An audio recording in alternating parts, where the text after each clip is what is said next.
Hello, thank you for watching the video. The comedian Oswaldo Hatanaka announced on his own radio show that he was diagnosed with kidney cancer at the age of 36. He had no symptoms at all, and the cancer was discovered by chance during an imaging test. So this time, I will clearly and responsibly explain, from a doctor's perspective, the important things for early detection of kidney cancer. In fact, about 80% of kidney cancers are asymptomatic when they are found. In other words, there are almost no early symptoms, and they are often discovered by chance or through certain tests. On the other hand, when symptoms do appear, kidney cancer may have already progressed, but please don't worry. If kidney cancer is detected early, it is a cancer that can be cured, and you can also choose treatments like laparoscopic surgery, which are less burdensome on the body. So how can we detect a cancer with no symptoms at an early stage? Who is at higher risk, and what kinds of tests are recommended? I will explain these points in an easy to understand way.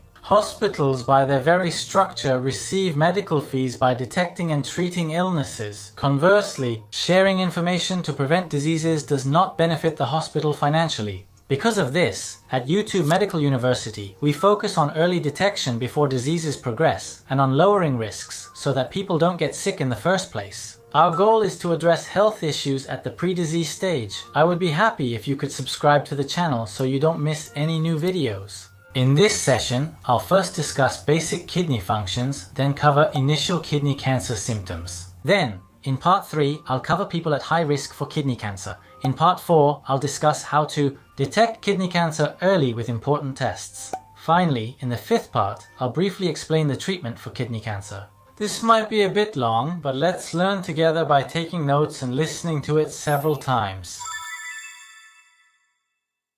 Now, in the first part, I'll introduce the basic functions of the kidneys. Please take a look at this image. The kidneys are organs shaped like edamame beans, located on both sides of your abdomen, towards your back. They're said to be about the size of a clenched fist. Actually, the kidneys are more like a collection of blood vessels than just organs. The waste products in our bodies are expelled by the kidneys through the production of urine. As for how urine is produced, the kidneys filter out unnecessary components from the blood and expel them as urine.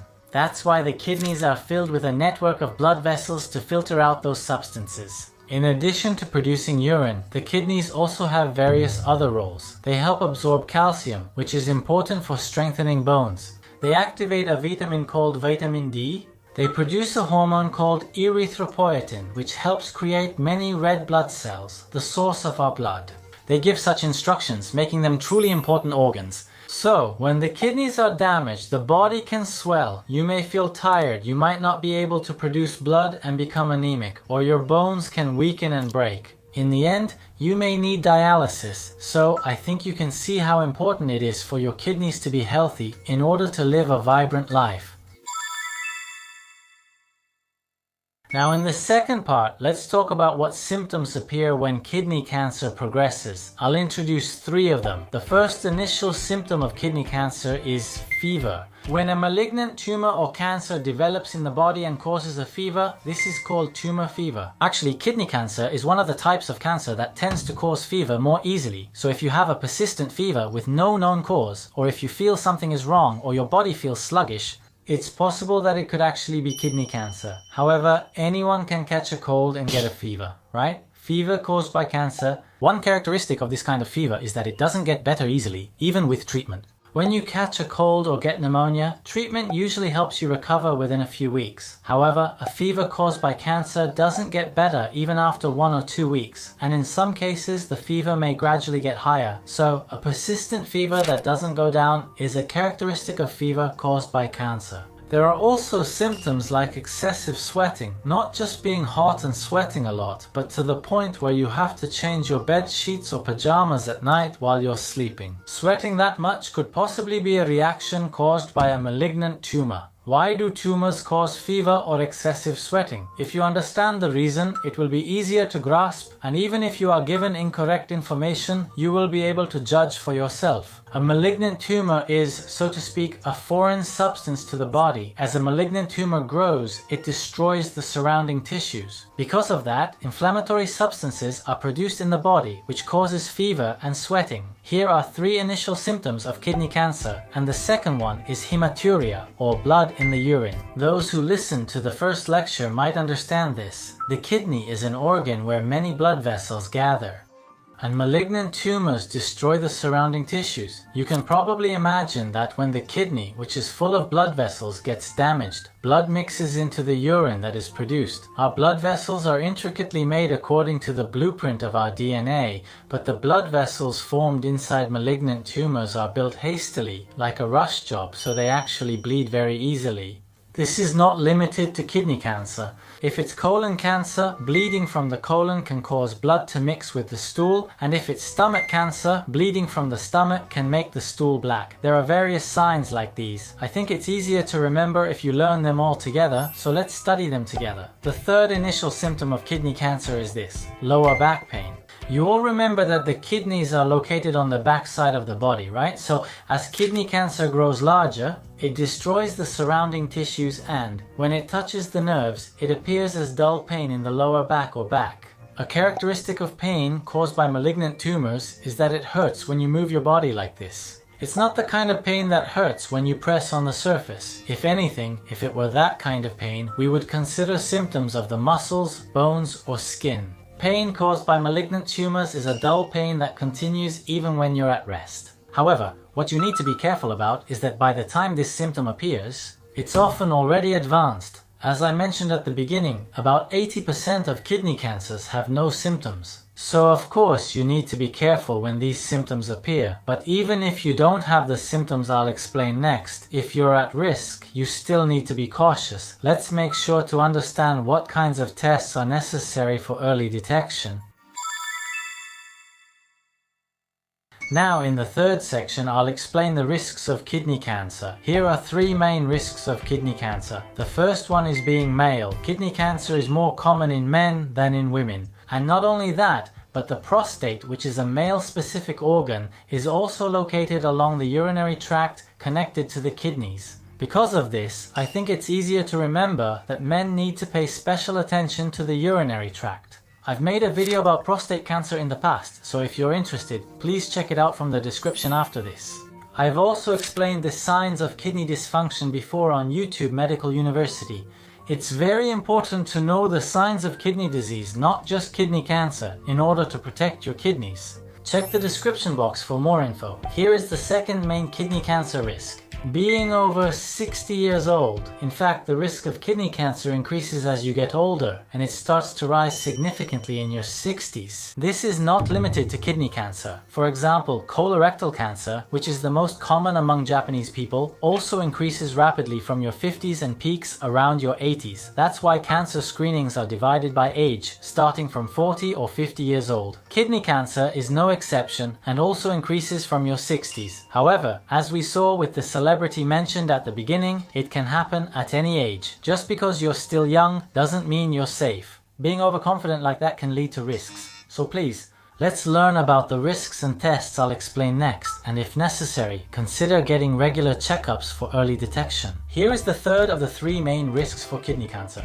It's lifestyle-related diseases. Among lifestyle-related diseases, high blood pressure, smoking, and obesity are risks for kidney cancer. Many of you might be thinking, I already know that lifestyle-related diseases are bad for the body. It's true that lifestyle-related diseases are well-known risk factors for heart attacks and strokes. However, in fact, being obese or having high blood pressure can also increase your risk of cancer. We're learning more about this lately.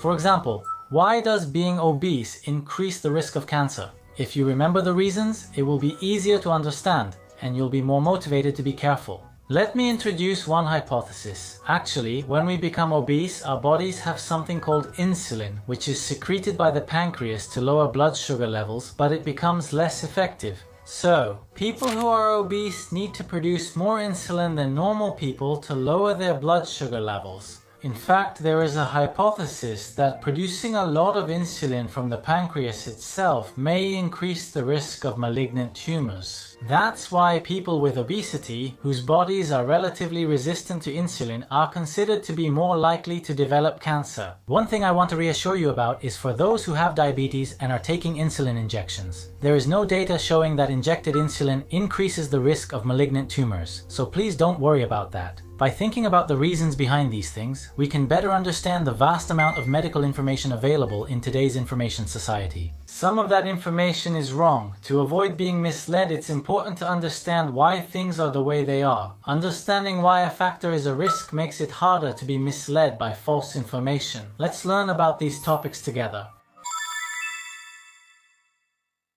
Now let's move on to the fourth period, which you've all been waiting for. I will introduce an important test for the early detection of kidney cancer. The crucial test for early detection of kidney cancer is the abdominal ultrasound. It's an abdominal ultrasound test. Some of you may have had it done before. Many people think that an abdominal ultrasound is just for examining the liver, but actually, if you place the ultrasound probe from the side, you can also see the kidneys. In general health checkups, the kidneys are also examined. 80% of kidney cancers have no early symptoms. That's why when you undergo general health checkups recommended at your workplace, for example, actively and regularly getting abdominal ultrasounds can lead to early detection. It's possible, and an abdominal ultrasound, unlike a blood test, doesn't involve needles or any pain, and there's no risk of radiation exposure, making it a very convenient test. The only downside is that you can't eat breakfast beforehand, so you might feel hungry. It's an excellent test, so please consider getting an ultrasound after consulting with your primary doctor or the doctor in charge of your health checkup. By the way, there are no tumor markers for kidney cancer in blood tests, so even if you think you're safe because you had tumor marker tests during a health checkup, it actually doesn't help with the early detection of kidney cancer. I would appreciate it if you could also keep that in mind.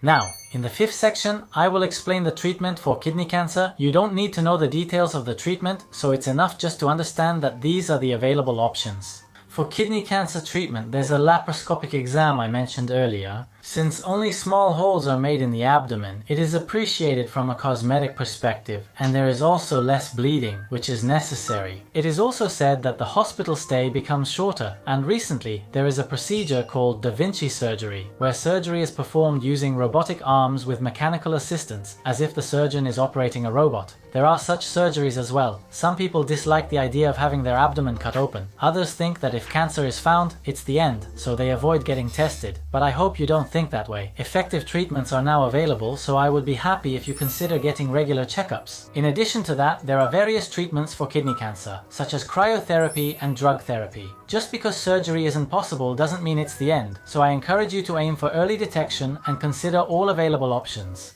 I suggest you talk to your primary doctor about treatment options. How was it? Today we discussed kidney cancer warning signs.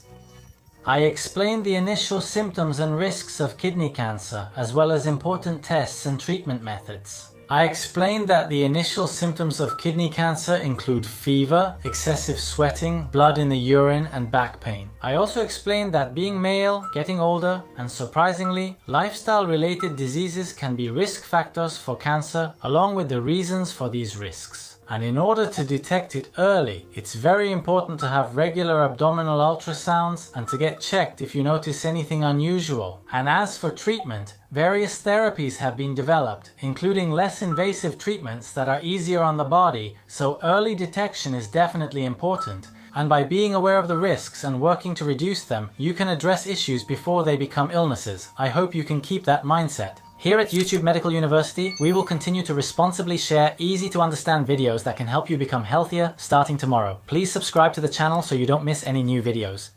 And I would be grateful if you could share your experiences, thoughts, or anything you learned in the comments section. And whether it's a thumbs up or a thumbs down, if you could rate this video, I'll use your feedback to improve in the future. Well then, see you in the next video. As a general practitioner, my patients taught me how to live agelessly from your 70s on. This book became a bestseller in 4 Amazon categories and ranked first in gift rankings. I've compiled into one book the important ways of living and health methods that I've learned from my patients while working as a doctor. This is a book that will make you think, I want to live a healthy life like this too. It's on sale now and has been very well received, so please check it out.